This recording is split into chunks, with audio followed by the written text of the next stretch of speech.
오늘 이 교회에 출석해서 예배 드리시는 분들과 또 가정에서 예배 드리는 모든 분들에게 추수감사절을 맞이해서 하나님의 축복과 안위와 보호하심과 또 지켜주시고 인도하시는 은혜가 함께 하시기를 간절히 축원합니다.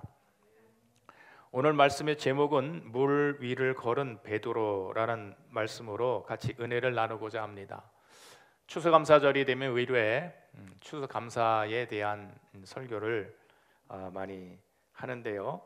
오늘은 제가 특별히 이 추수감사절하고는 조금 동떨어져 있지만 물 위를 걸은 베드로라는 제목으로 같이 은혜를 나누고자 합니다. 마태복음 14장 22절에서 33절까지에 있는 말씀입니다.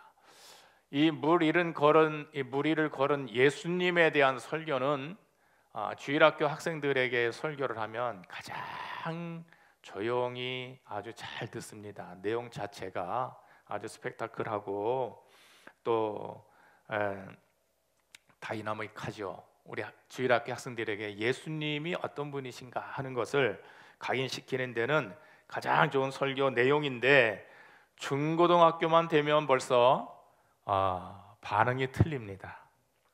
그리고 어른들에게 이 설교를 하기가 참 힘듭니다. 뿐만 아니라 오병이어의 역사도 설교를 하지만 듣는 사람들의 표정을 보면 아멘 하지만 이게 정말 이런 일이 일어났을까 하는 표정이 보여요.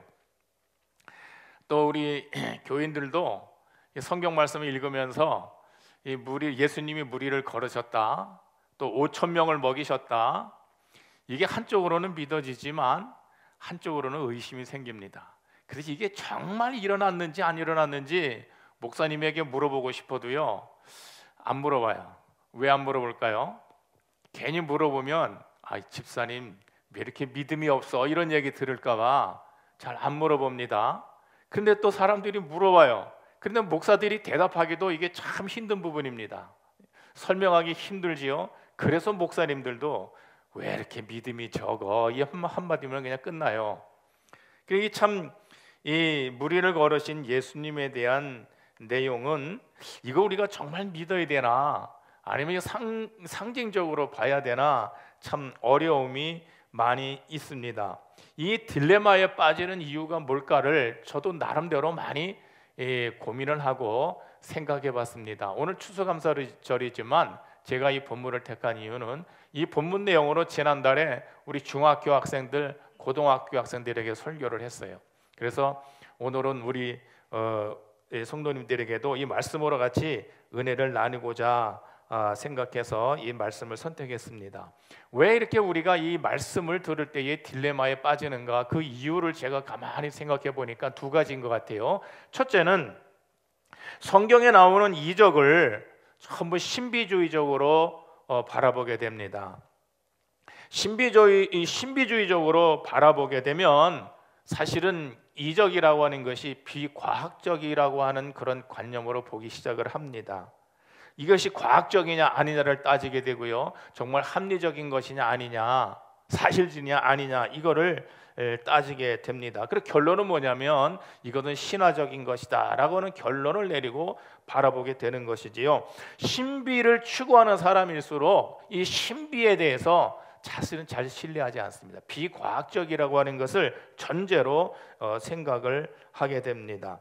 여기 신비에 보면요, 문학적인 신비가 있어요. 그래서 문학을 통해서 구원받을 수 있다고 생각하는 사람이 있고, 철학적 신비가 있습니다. 이 철학자들은 이 철학을 통해서 사람을 해방시킬 수 있다고 생각하는 사람이 있고, 또 이적의 신비를 통해서 무엇인가 해소할 수 있다고 생각하는 사람이 있고요, 때로는 고난의 신비를 신봉하는 사람이 있어요. 그래서 자발적인 고난과 극심한 고통 속에 내어놓음으로써 그 신비를 체험하고자 하는 사람들이 많이 있습니다. 이게 비과학적인 것들이 많이 있죠. 두 번째 딜레마에 빠지는 이유는 뭐냐면 복음적 신비를 잘 이해를 못하기 때문입니다. 신비주의와 복음적 신비는 굉장한 차이가 있습니다. 이 신비의 이적 자체가 우리가 비과학적으로 바라보는 시각이 있는데요. 근데 복음적 신비는 이 신비를 통해서 신비 그 자체보다도 더 큰 메시지가 있다고 하는 것을 발견하고 보고 깨닫는 것이 복음적 신비입니다. 그래서 성경 말씀에 기록되어져 있는 우리가 과학적으로는 이성적으로 이해가 되지 않는 이 신비의 이적 속에는 반드시 그거보다 더 큰 메시지가 있다고 하는 것을 우리가 깨닫게 되면 이해가 되는 부분이 많이 있습니다. 신비적인 이런 이적과 이 현상을 통해서 신비적인 메시지가 다가오는 거예요. 말로는 표현할 수 없는, 문장으로는 표현할 수 없는 그런 메시지가 우리에게 다가오고 있는 것을 깨닫게 되는 것입니다. 마틴 루터가요, 종교개혁을 일으키기 전에 한 사람의 수사에 불과했습니다. 그러나 내면에는 항상 고민이 있었어요. 우리가 고민했던 것과 똑같습니다. 하나님의 의와 인간의 정의와 정말 구원이라고 하는 것이 어떻게 이루어지는 것인가 대한 고민 있고 비텐베르크의 수도원의 탑 꼭대기에서 고민하다가 로마서 1장 17절 말씀이 신비적으로 다가온 것이에요. 로마서 1장 17절 말씀에 보면은 복음에는 하나님의 의가 나타나서 믿음으로 믿음에 이르게 하나니 기록된 바 오직 의인은 믿음으로 말미암아 살리라. 이 말씀이 정말 신비하게 마틴 루터의 심장과 영혼을 때렸습니다. 그래서 의인은 오직 믿음으로 말미암아 살리라. 이 믿음 가지고 종교 개혁을 일으켰어요. 누군가가 로마서 서문을 읽는 그 내용을 지나가던 이 요한 웨슬레가 올더스게이트 광장에서 그 말씀을 듣는 순간에 뜨거워지는 체험을 하면서 영국을 변화시키고 복음화시키고 감리교를 시작하게 되었던 것을 우리가 알 수가 있습니다. 이사야서의 복음의 말씀을 듣다가 스폴전이 회심을 하고 19세기 최대의 설교가가 되었습니다.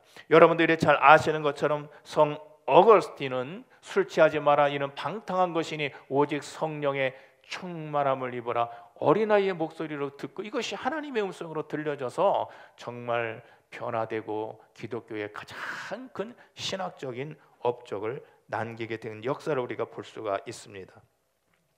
신비적인 사건을 통해서 하나님의 말씀에 신비적으로 다가오는 메시지를 깨닫지 못하면 그건 신비로 끝나버립니다. 성경이 우리가 상식적으로 과학적으로 이해하지 못하는 이러한 이적을 기록한 이유가 무엇일까요? 그건 신비를 드러내기 위해서가 아니라 신비로운 말씀, 문장으로 단어로 표현될 수 없는 하나님의 말씀을 우리에게 전해주고 있는 겁니다.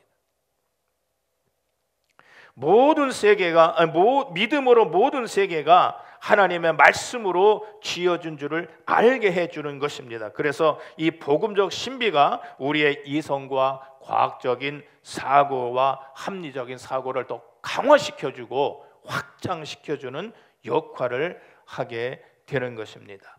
현실의 능력으로 나타나지요, 메시지가. 그래서 이 신비적인 현상보다도 말씀의 신비를 우리가 볼 수가 있어야 됩니다. 그래서 오늘 제가 이 말씀을 여러분들과 같이 나누고자 합니다. 오늘 14장 22절부터 본문 내용을 쭉 살펴보면요, 예수님께서 마태복음 보면 세 가지 사건이 연달아 일어납니다. 사도 요한이 목이 잘려서 참수돼서 죽었어요.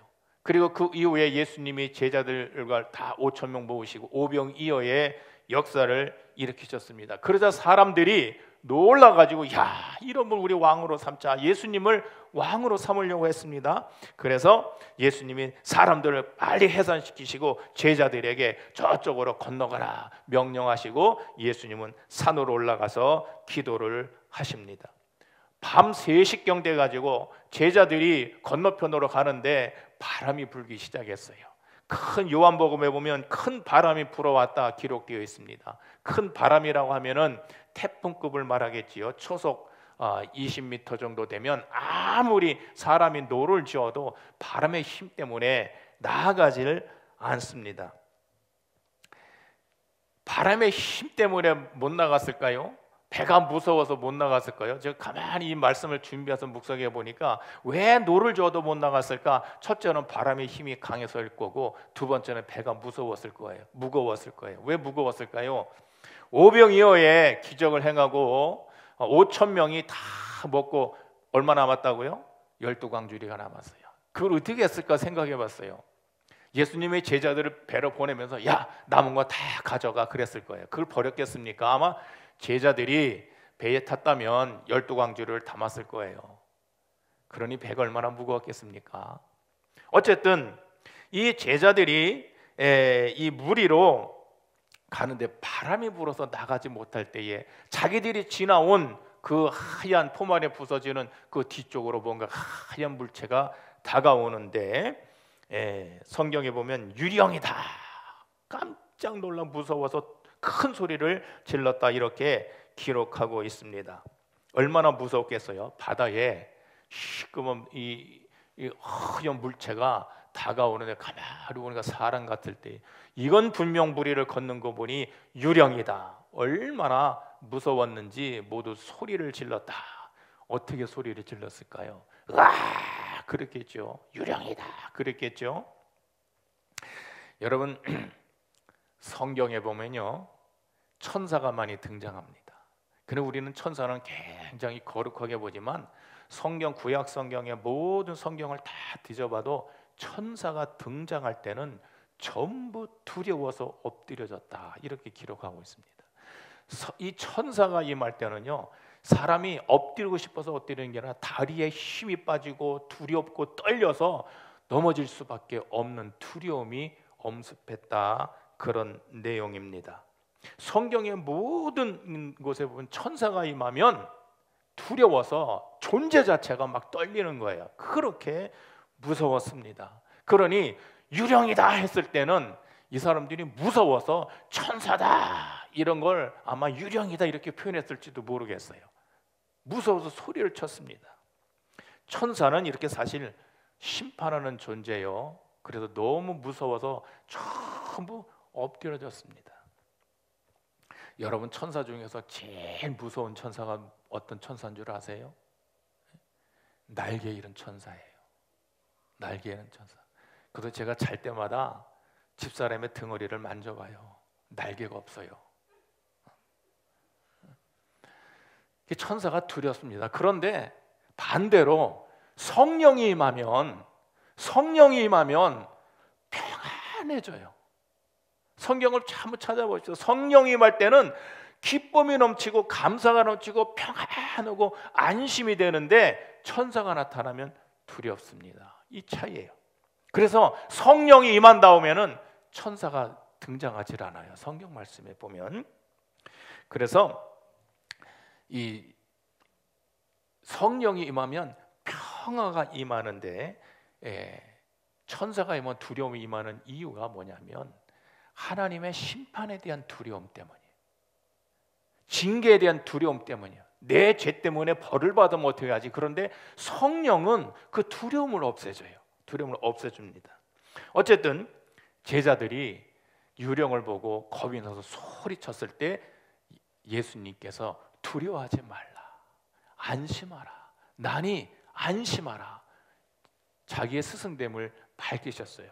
그래서 바로 그때에 베드로가 나섭니다. 주여, 만일 주님이시거든 나로 명하여 물 위로 걷게 하소서. 그때 예수님께서 오라. 그래서 베드로가 발을 물속에 내딛었습니다. 성경에 보니까 몇 걸음 걸은 것 같아요. 몇 걸음 걷다가 파도를 보고 두려워서 빠졌다. 소리를 질러 주여 나를 구원하소서 한데 예수님께서 손을 내밀어 베드로를 일으키시면서, 물에서 일으키시면서 믿음이 적은 자여 어찌하여 의심하였느냐, 이렇게 책망하였다고 말씀을 하시고 베드로를 배 위로 같이 올라가셨을 때 바람이 그쳐 잠잠하더라. 그의 배에 있던 사람들이 예수께 절하여 이르되 진실로 하나님의 아들이로소이다, 이렇게 고백했다 하는 내용이 오늘 14장에 있는 물 위를 걸으신 예수님에 대한 내용입니다. 어떻게 보면 이 신비적인 이적으로 보면 예수님이 하나님의 아들이라고 하는 것을 드러내기 위해서 물 위로 걷게 하였다, 이런 관점으로 우리가 볼 수가 있고, 이거는 그래서 신화에 불과한 것이다. 많은 신학자들이 또 그렇게 해석을 하고 있습니다. 그러나 우리가 제가 말씀드린 대로 복음적 신비로 생각한다면은 이 말씀 속에는, 이 내용 속에는 정말 더 큰 메시지가 있습니다. 물 위를 걸은 사건보다도 더 큰 메시지가 우리에게 다가올 수가 있습니다. 여러분, 가끔가다 신학교 다닐 때 교수님들이 이런 얘기를 했어요. 여러분, 이 손가락 끝에 마귀가 몇 마리 있을까요? 이 손가락 끝에 마귀가 몇 마리 있을까요? 그런 농담을 많이 하셨는데요, 우리는 이 손가락을 볼 것이 아니라 손가락이 가르치는 것을 우리가 봐야 됩니다. 그러니까 이 성경에 나와 있는 이적 자체를 보게 되면 우리는 이해가 안 돼요. 그러나 이적이 가르치는 것을, 이 신비가 가르치는 것을 보게 되면 거기에 메시지가 발견되게 마련입니다. 여러분, 이 물 위를 걸은 사건을 통해서 베드로가 물 위를 걸을 때, 물 위를 걷는 예수님을 보았을 때, 또 유대인을 위해서 이 말씀을 기록한 마태가 이 말씀을 기록할 때 무슨 생각을 했을까요? 저는 묵상하면서 이런 생각을 했으리라고 생각했지만, 전부 유대인들이고 성경을 아는 사람이고 믿음 생활하고 신앙 생활하는 사람들이기 때문에 예수님의 물 위를 걷는 사건을 보았을 때 제일 먼저 떠올랐던 것이 창세기 1장 1절과 2절일 겁니다. 태초에 하나님이 천지를 창조하시니라. 땅이 혼돈하고 공허하며 흑암이 깊음 위에 있고 하나님의 영은 수면을 운행하시니라. 베드로가 그 생각을 했을 것 같아요. 하나님이 세상을 심판하실 때에 노아와 그의 가족들은 방주에서 다 구원하시고 세상은 물로 심판하였다, 이런 생각을 하지 않았을까요? 하나님이 모세를 통하여 이스라엘 백성들을 바다를 쫙 가르시고 육지처럼 건너게 하셨다, 이 생각을 했을 것 같아요. 시편 11편 9절, 또 하박국서 2장 14절에 보면 이런 말씀이 있습니다. 물이 바다를 덮음같이 여호와의 영광을 인정하는 것이 세상에 가득하리라.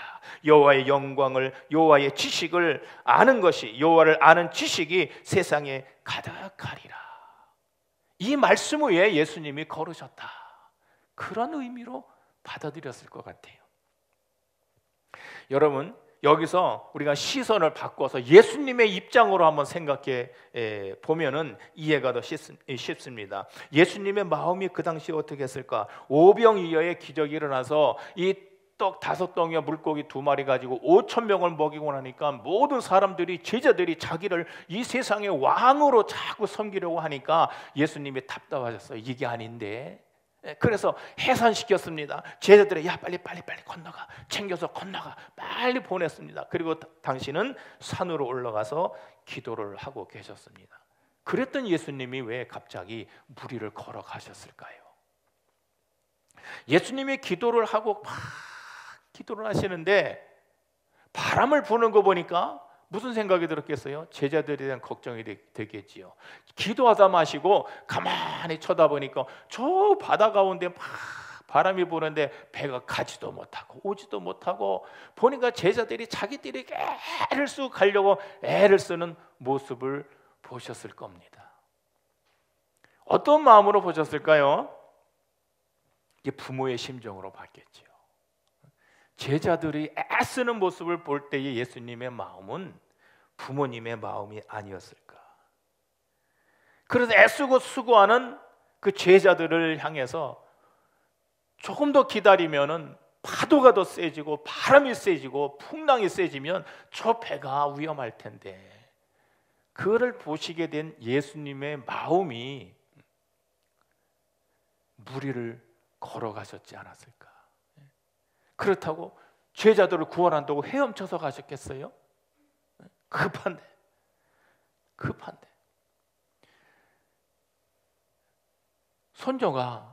저희 손녀가 물이 있는 곳에 깊은 물 가까이 아장아장 걸어가고 있다면 제가 그 모습을 보면 가만히 있었겠어요? 걸어갔겠어요? 뛰어갔겠어요? 아니요, 날아갔어요. 손녀를 구원하기 위해서. 예수님이 그 마음이 아니었을까? 왜 무리를 걸으셨을까? 제자들을 위한 마음, 제자들을 위해서 구원하기 위해서, 그를 도와주기 위해서 예수님은 무리를 걸어가실 수밖에 없었을 거예요. 메시아인 것을 드러내기 위해서 무리를 걸으셨을까요? 저는 그렇게 보질 않습니다. 제자들을 구원하려고, 제자들을 도우려니까 무리를 걸어갈 수밖에 없으셨던 거예요. 이것이 예수님의 마음입니다. 부모의 마음과 같습니다. 우리 인간을 구원하기 위한, 우리를 도우시기 위한 하나님의 마음이 예수님을 무리로 걷게 하셨다. 이게 하나님이 우리를 위한 표식이고 우리를 사랑하는 그런 이 뜻이 거기에 담겨져 있다고 하는 것을 제가 깨달으면서 이게 예수님의 마음이었구나. 시편 121편, 우리가 잘 아는 말씀이죠. 하나님은 너를 지키시는 자라. 이스라엘을 지키시는 자는 졸지도 아니하시고 주무시지도 아니하시리로다. 낮에 해가 너를 상치 아니하며 밤의 달도 너를 해치지 아니하리로다. 많은 사람들이 오병이어의 역사를 일으킨 예수님을 이 세상의 왕으로 섬기려고 했지만 예수님은 제자들을 구원하는, 무리를 걷는 왕이 되신 겁니다. 우리를 도우시기 위해서 무리를 걸어 오시는 왕이 되셨다고 하는 것을 우리가 읽어볼 수가 있습니다. 그때에 베드로가 이렇게 얘기를 합니다. 만일 주시거든, 주님이 정말 주님이시거든 나로 명하여 무리를 걷게 하소서. 정말 주시거든, 이게 기대가 섞인 의심입니다.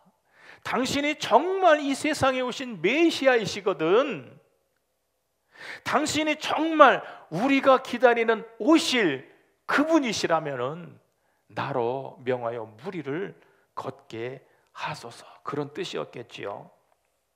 에스라 시절부터 우리 민족이 그렇게 우리를 해방시키기 위해서 기다리시던 그분이시라면은, 정녕 당신이 그분이시라면 나로 명하여 무리로 걷게 하셔서 할 때에 예수님이 뭐라고 하셨습니까? 오라.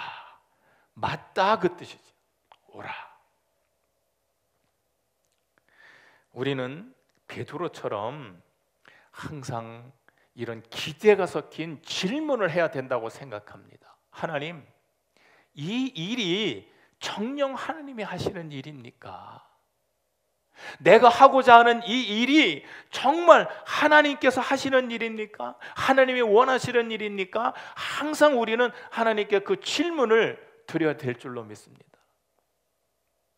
내가 이것을 선택하는 것이 하나님을 위한 일입니까? 하나님이 원하시는 일입니까? 내가 지금 이 가는 길이 하나님과 동행하는 그런 길입니까? 항상 이 질문과 의문과 기대가 섞인 질문을 베드로처럼 우리도 해야 될 줄로 믿습니다. 여러분들이 무엇인가를 하고 싶으세요? 물어보세요. 이게 하나님이 하시는 일입니까? 하나님이 원하시는 일입니까? 하나님이 나에게 맡겨주신 일입니까? 그렇다면은 나로 무리로 걷게 하소서. 그렇다면은 나로 무리로 걷게 하소서. 이거는 의문과 기대입니다. 질문이 없으면 대답이 없어요.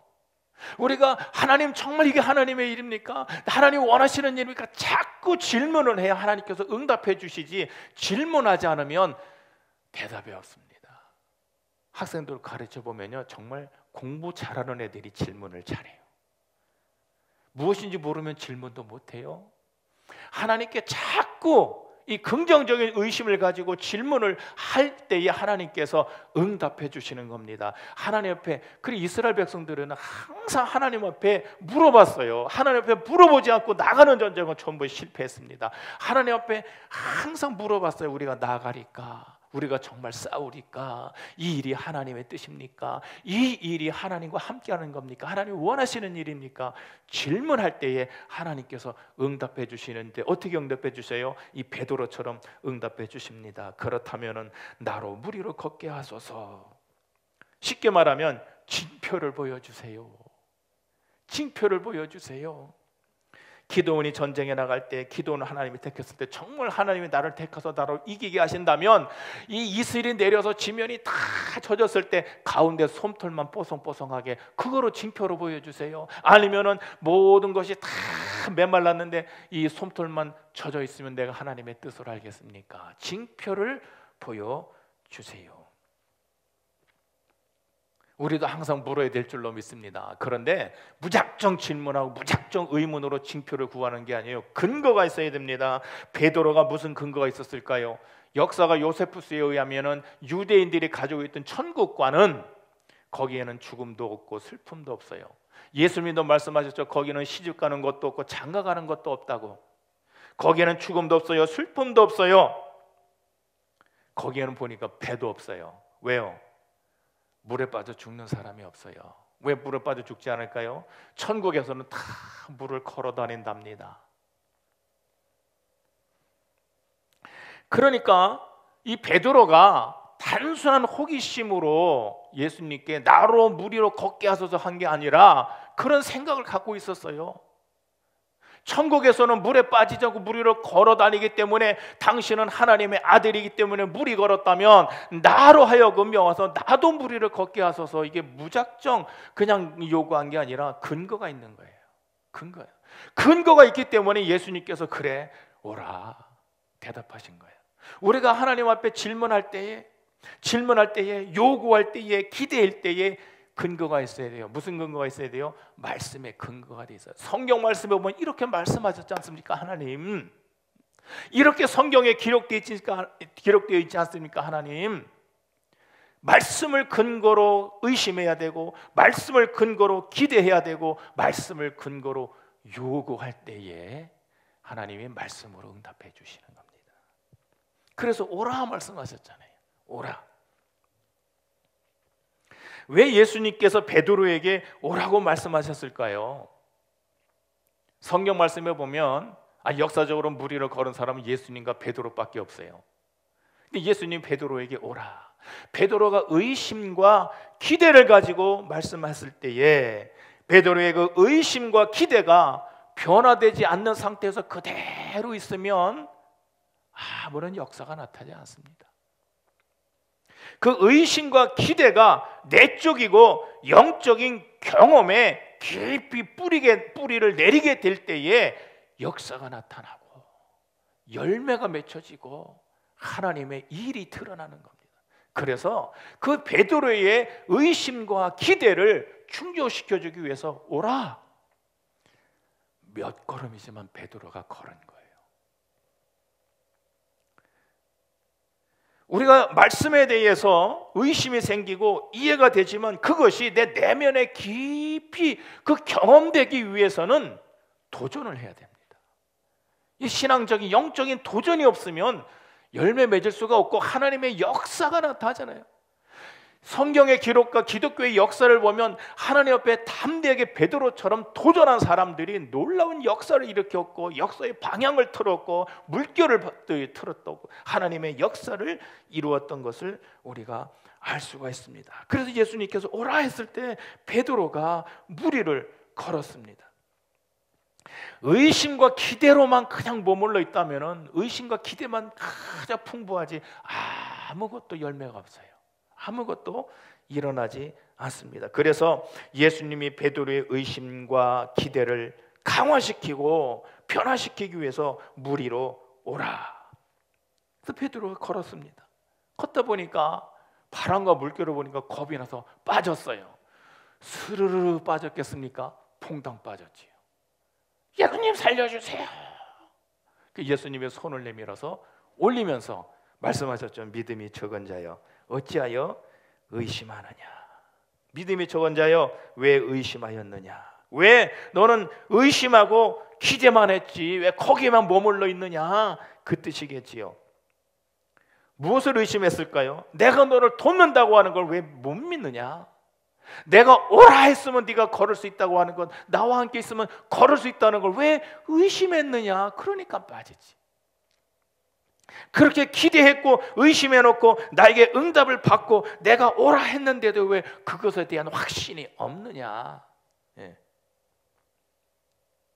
그래서 예수님이 내민 손을 잡고 배후에 올라갔을 때에 모든 사람들이 절하면서 당신은 정말 하나님의 아들이도 소이다, 이렇게 고백을 했습니다. 어쨌든 베드로는 무리를 걸었습니다. 베드로는 무리를 걷다가 빠졌어요.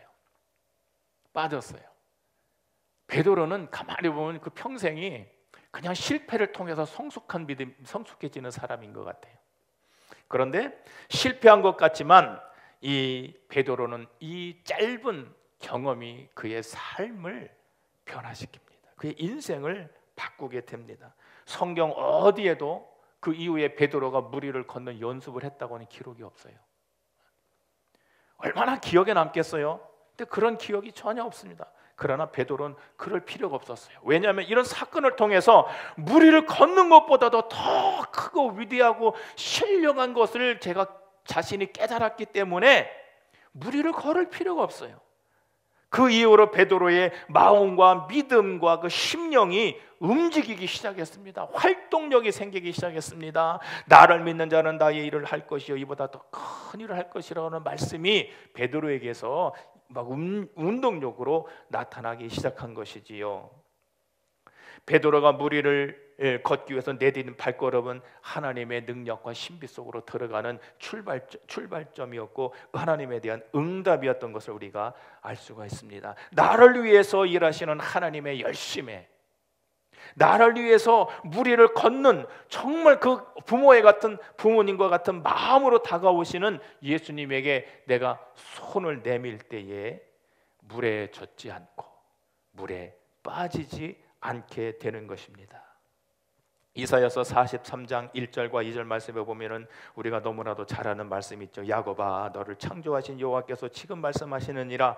이스라엘에 너를 지으신 이가 말씀하시느니라. 너는 두려워하지 말라. 내가 너를 구속하였고 내가 너를 지명하여 불러나니 너는 내 것이라. 내가 물 가운데 지날 때에 내가 너와 함께 할 것이라. 강을 건널 때에 물이 너를 침몰치 못할 것이며 내가 불 가운데로 지날 때에 타지도 아니할 것이요 불꽃이 너를 사르지도 못하리라. 며칠이 지난 다음에 예수님이 제자들을 모아놓고 이렇게 물으셨습니다. 너희는 나를 누구라고 하느냐? 그때 베드로가 주는 그리스도시요 살아계신 하나님의 아들이십니다 대답했습니다. 그 갑자기 생각났을까요? 아니요. 이런 경험이 쌓여서 그 내면에 그 신앙이 고백되어지는 겁니다.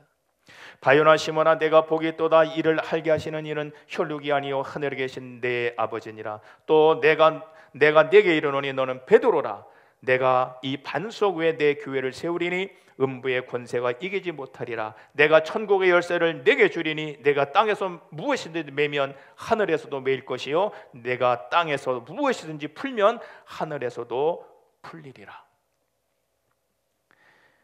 복음적 신비를 체험하게 되면 이 믿음은 운동력을 갖게 됩니다. 운동력을 갖게 됩니다.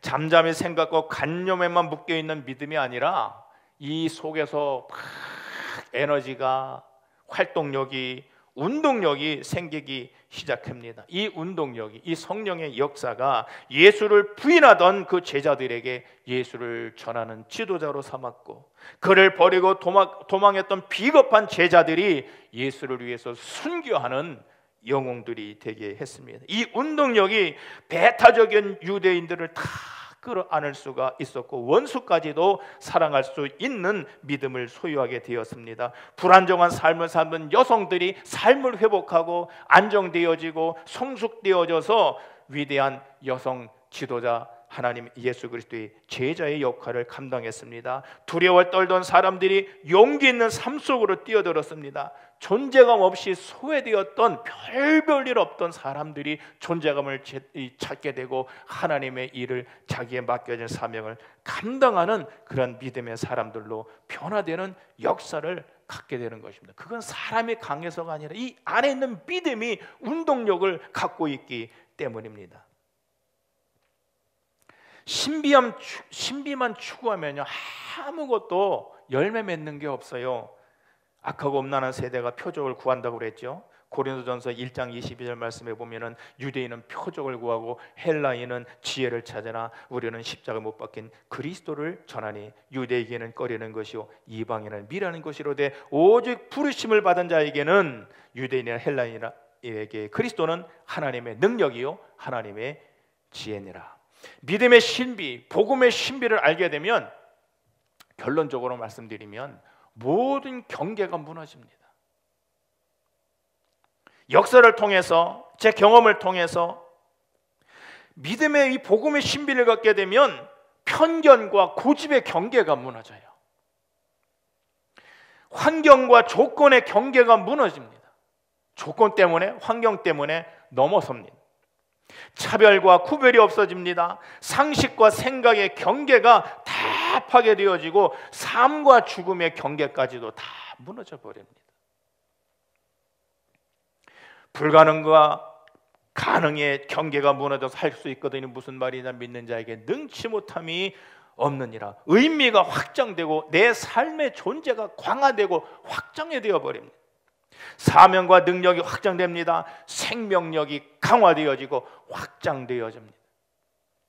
꿈과 소망과 믿음이 확장되어지고 경계가 무너져서 하나님의 사람들이 역사에 큰 역할을 감당하게 되는 것입니다. 모든 나를 얽매이는 것으로부터, 나를 유혹하는 것부터, 내 앞길을 막는 장애의 경계를 무너뜨릴 수가 있는 것입니다. 이 복음의 신비를 통해서 오늘 주신 우리의 말씀을 통해서 베드로와 같이 무리를 걸었다고 하는 것은 물에 빠지지 않고 물에 젖지 않고 세상에 젖지 않고 세상에 빠지지 않고 믿음을 유지하며 세상을 변화시키는 믿음의 신비, 복음의 신비를 여러분들도 다 마음속에 담고 이것이 마음의 원동력이 되고 능력이 되고 풀이 되어서 세상과 삶과 나의 가정과 내 삶을 변화시키는 나와 여러분들이 되시기를 주님의 이름으로